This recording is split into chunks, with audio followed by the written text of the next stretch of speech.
Nous sommes le 27 Rabiul Awal 1443 Hijr, se rapportant au mardi 2 novembre 2021. Madame, Monsieur, assalamu alaikum. Bienvenue au 20h30 sur la télévision Al-Bayan, dont voici les principaux titres. Commémoration du Maolid à Kélinguan dans le nord-ouest de la Côte d'Ivoire. Cheikh Mathieu Bouaké Samassi prie pour la paix et la cohésion sociale en Côte d'Ivoire. Il exhorte aussi les jeunes à la recherche de la science pour la promotion de l'islam. Ouverture ce matin des travaux de concertation régionale des États généraux de l'éducation nationale dans le district des Lagunes. Cet atelier vise à apporter des solutions constructives et concrètes aux problèmes qui minent l'école ivoirienne. Hors de nos frontières, au Nigeria, le bilan de l'effondrement d'un gratte-ciel en construction à Lagos, la capitale économique, s'est alourdi à 15 morts, indiquent les services de secours.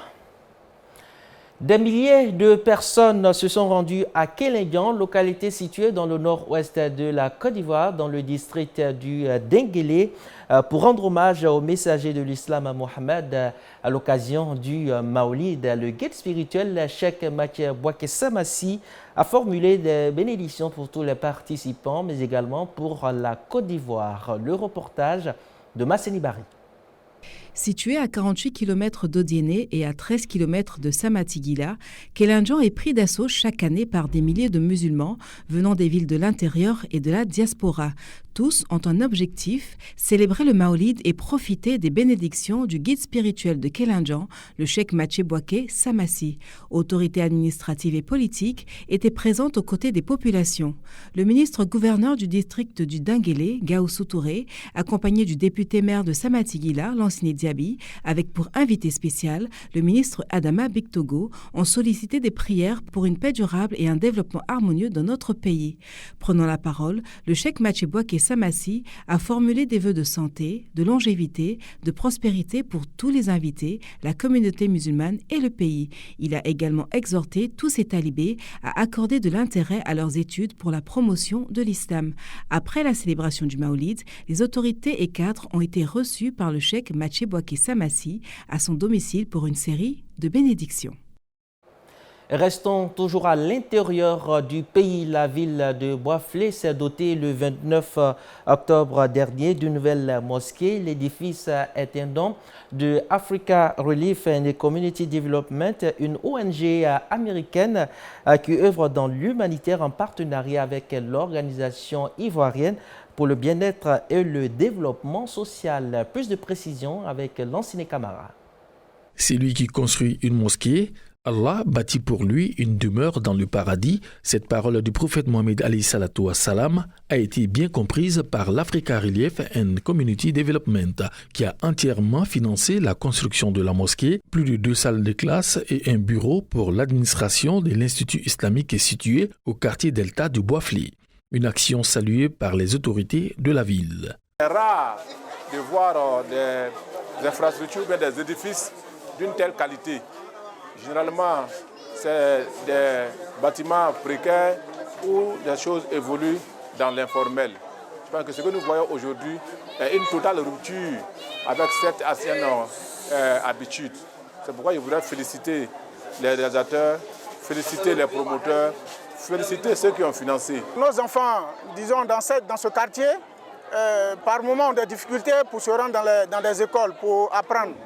Et avec la création de cet édifice dans ce quartier, nous pensons que ça va vraiment aider les familles qui sont éloignées, qui n'arrivent pas à scolariser les enfants. Le directeur de l'école Mokassa Islam, El Hadj Diaby Mustafa, a exprimé toute sa gratitude aux donateurs au nom de la famille Diaby et de toute la communauté musulmane.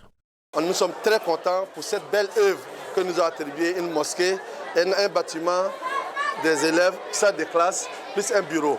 On espère que vraiment un jour, dans les jours à venir, que ce site-là soit vraiment une université, un centre islamique, un orphelinat, une clinique qui dispense la santé pour les musulmans, comme les non-musulmans aussi.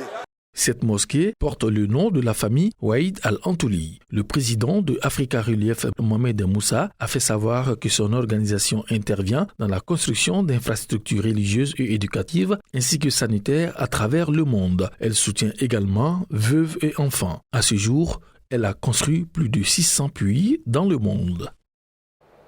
Et le centre de santé de Manadoun, village situé à 60 km d'Odiéné, a été doté récemment de nouvelles ambulances de dernière génération.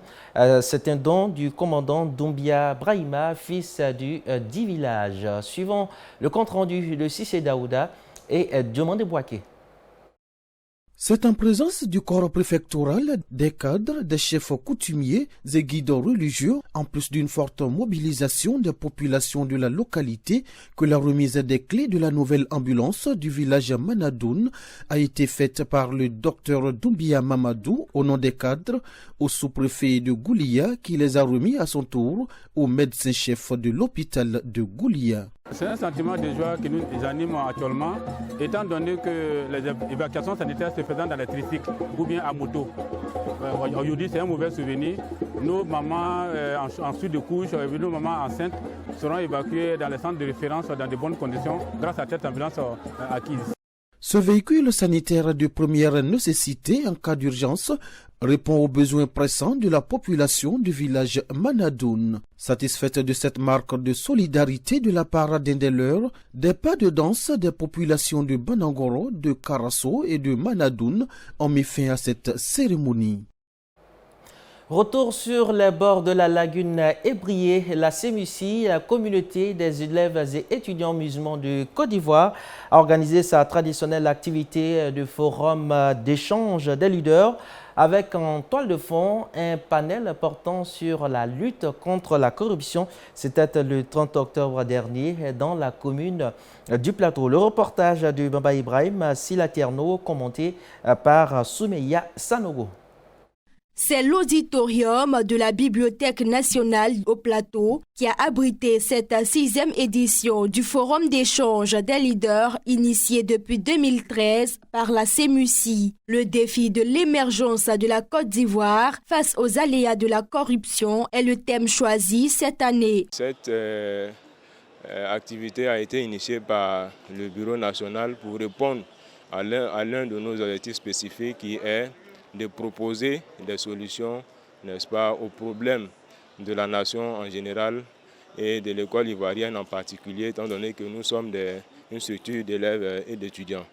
Les textes de l'islam concernant la corruption et l'attitude de la jeunesse musulmane face à ce fléau font partie des 5 sous-thèmes abordés par les différents panélistes. La corruption, à mon sens, est même plus que la Covid, parce que c'est un tueur en série de manière silencieuse qui a des effets pervers et dont on ne se rend pas compte. Alors, sur le tissu social, la corruption est mauvaise pour la santé. Parce que dans un État où la corruption se fait à grande échelle, les investissements dans le domaine de la santé ne peuvent pas se faire et donc les habitants ou les populations auront du mal à se faire soigner. Les personnalités présentes repartent satisfaites de cette tribune d'échange. Ce panel est bienvenu parce qu'aujourd'hui, nous avons une société qui est vraiment gangrénée par la corruption. Et là, il faut tirer sur les différents sonnets d'alarme pour que chacun de nous puisse prendre ses responsabilités afin de pouvoir, en tout cas, atteindre l'objectif commun qui est d'atteindre la bonne gouvernance à tous les niveaux. Selon Mo Ibrahim, pour la bonne gouvernance en Afrique, la Côte d'Ivoire est passée de la 33e en 2010 à la 18e place en 2019. Et comme annoncé dans les titres, ouverture ce matin des travaux de concertation régionale des États généraux de l'éducation nationale dans le district des Lagunes. Cet atelier de réflexion et d'échange vise à apporter des solutions constructives et concrètes aux problèmes qui minent le système éducatif national. Diomandi Boaké, Diara Seydou et Ahmed Bakayoko. Les concertations régionales dans le cadre des États généraux de l'éducation nationale et de l'alphabétisation du district des Lagunes regroupent l'ensemble des acteurs de la communauté éducative ainsi que toutes les couches sociales reparties en 7 commissions dont l'objectif général est de disposer des données régionales sur le système éducatif.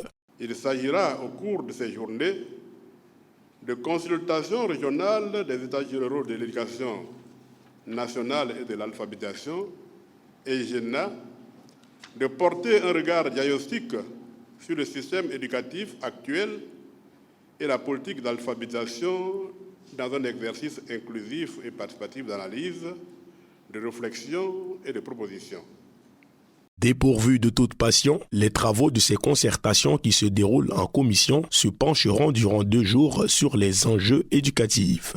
L'essentiel, c'est la réussite de nos enfants, la bonne éducation de nos enfants, la bonne éducation des apprenants, une tête bien pleine, mais dans un corps aussi sain. Donc toutes les propositions doivent prendre en compte toutes ces dimensions de l'enfant, de l'apprenant, mais surtout aussi au plan structurel, les conditions d'apprentissage. La politique éducative et cadre légal, inclusion, équité et genre, tous à l'école, qualité des enseignements et des apprentissages, digitalisation du système éducatif, enjeux et perspectives sont entre autres les différentes thématiques au menu des travaux de cet atelier qui s'achève demain, mercredi. Et avant de boucler ce journal, parcourons ensemble l'actualité internationale africaine. C'est dans le 60 secondes de la VOA. C'est parti. Au Nigeria, 2 autres survivants ont été retrouvés mardi après l'effondrement d'un gratte-ciel en construction. Au total, 7 personnes ont été tuées et 7 sauvées, tandis qu'une dizaine d'ouvriers seraient encore piégés dans les ruines de l'immeuble de 21 étages. Au Burkina Faso, une dizaine de civils ont été tués dans une attaque de djihadistes près de la frontière avec le Niger. Des villageois se rendant au marché ont été exécutés par des membres du groupe État islamique au Grand Sahara, selon un responsable militaire. 4 personnes sont portées disparues. 10 casques bleus égyptiens de la MINUSCA qui circulaient dans un bus ont été blessés lundi par des tirs à Bangui, a annoncé mardi l'ONU qui condamne cette attaque. 2 d'entre eux ont été grièvement blessés. L'ONG Human Rights Watch a ordonné une enquête indépendante sur la répression sanglante de la protestation anti-régime en juin en Eswatini. L'ancien Swaziland a connu plusieurs manifestations depuis juin et les affrontements avec l'armée ont causé la mort de 46 personnes. Et voilà, merci à toutes et à tous de votre aimable attention. Retrouvez ce journal sur notre chaîne YouTube et notre page Facebook.